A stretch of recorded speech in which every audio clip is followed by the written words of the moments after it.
Assalomu alaykum Katyol olami kuzatuvchilari. Bugun 2026-yil 1-aprel.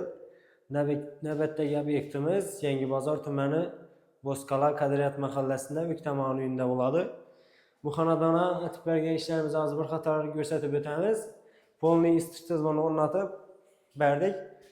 Hozir birinchi batareyasini ko'rsatib o'tadigan bo'lsak, o'zlarida cho'yin batareya bor ekan, shularni qo'yibina uzatib berganmiz. Bu batareyalarni ramina kranik bilan qo'yib ishlab bergan ustalarimiz. Aboy bo'lgan joyiga ustalarimiz qo'ldan kelgancha aboylarni shikast yetirmay o'tirib bergan. Bu birinchi batareyasi bo'ladi. Hozir ikkinchi batareyasini ko'rsatib o'tamiz. Biri ikkinchi batareyasi bo'ladi, biri dolan ekan, biri 3 yerga qo'yib berganmiz. Batareyalarni o'zimiz ekkanmiz, Kalido degan turistga yaxshi xil batareyalardan qo'yib ishlab berdikina. Bellarni ramina qo'ldan kelgancha zavodsiz qo'yatib, qayirib ishlab berganmiz. Avdo degan yaxshi xil kranlar qo'yilgan, uzoq muddat xizmat etadidan bu. Ertangi kun remont etchek vaqtda kranni ilasdan batareyani zirib olib, aboy boscha ko'zat aboy bosib, yana o'zidan qo'yaverasiz. Otopleniyani suvni polni dökevermaysiz. Bu birinchi batareyasi dalandagi o'pshi 3 yerga qo'yilganda shu dalanning o'zini. Bu yerda dalandagi ikkinchi batareyasi, keyin bunda yana 3-chi batareyasini ko'rsatib o'tamiz. Dalan katta ekan, shuning uchun 3 yerga qo'yib uzatib berdik.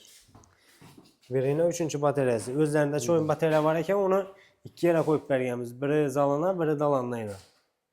Biri 35 kilovatlik 350 kvadratga mo'ljallangan kotyol qo'yildi. Hozir kotyoldan bir qator ko'rsatib o'tamiz. Otopleniyasini 32lik, 25lik, 20lik turbalar ishlatildi. Bu 4-chi batareyasi, kanallardan ko'rsatib o'tamiz. Berayna kuxnisi, berayna 10 bo'lkalik shu Kalido batareyalardan qo'yib ishlab berdik. Keyingi xonalaridan ko'rsatib, oxirdan necha so'm pul bo'ldi, kotyolni ko'rsatib, to'liqroq ma'lumotlarni aytib o'tamiz. Endi mana 10 bo'lkalik batareyalar qo'yib ishlab berganmiz. Bularni plastik turbadan ishlab berdik ustalarimiz. Hamma plastik bo'ldi buni.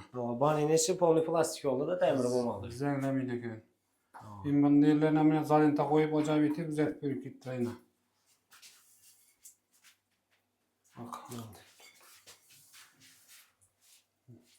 Batareyasi bo'ladi. Mayada mena 18 bo'lkalik batareyalardan qo'yib ishlab berdi ustalarimiz. Hozir kotyolni ko'rsatib o'tamiz. Bu xonadonimizda 35 kilovatlik 350 kvadratga mo'ljallangan verniy galina, yuqorida yana 3 kotyol qo'yildi. Deshanda qo'yamiz dedilar, shuning uchun utepleniya etib tayyorlab berdik kotyolni. Kotyolni bahosini keladigan bo'lsak, seximizda 9 million so'm utepleniya bo'ladigan bo'lsa, 1 million qo'shiladi ustiga. O'pshi shunda necha so'm bo'ldi? 34,5 bo'ldi. 34 million 500 ming so'm pul oldi. Shuni ichine kotyoli, turbalari, batareyalari giradi-da. O'pshi 13 tochka bo'ldi. 11 yere batareya qo'yildi. Hem nasozda hem samotok aylanani etib ishlab bergan ustalarimiz. Svet o'chgan vaqti samotok aylanadi, boshqa vaqtda nasozda aylantirib qo'ysangiz ham bo'ladi. Morlarni utepleniya etib tayyorlab berdilar.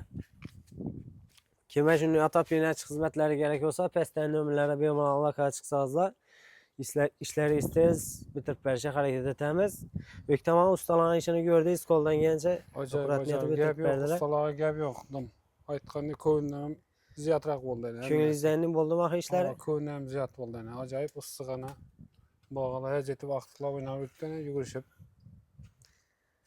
Katta rahmat sizlarga, ishlaringizga rivoj. Rahmat o'tganingizga. Kimga shunday otopleniya xizmatlari kerak bo'lsa, pastdan nomerlarga bemalol aloqaga chiqsangizlar bo'ladi.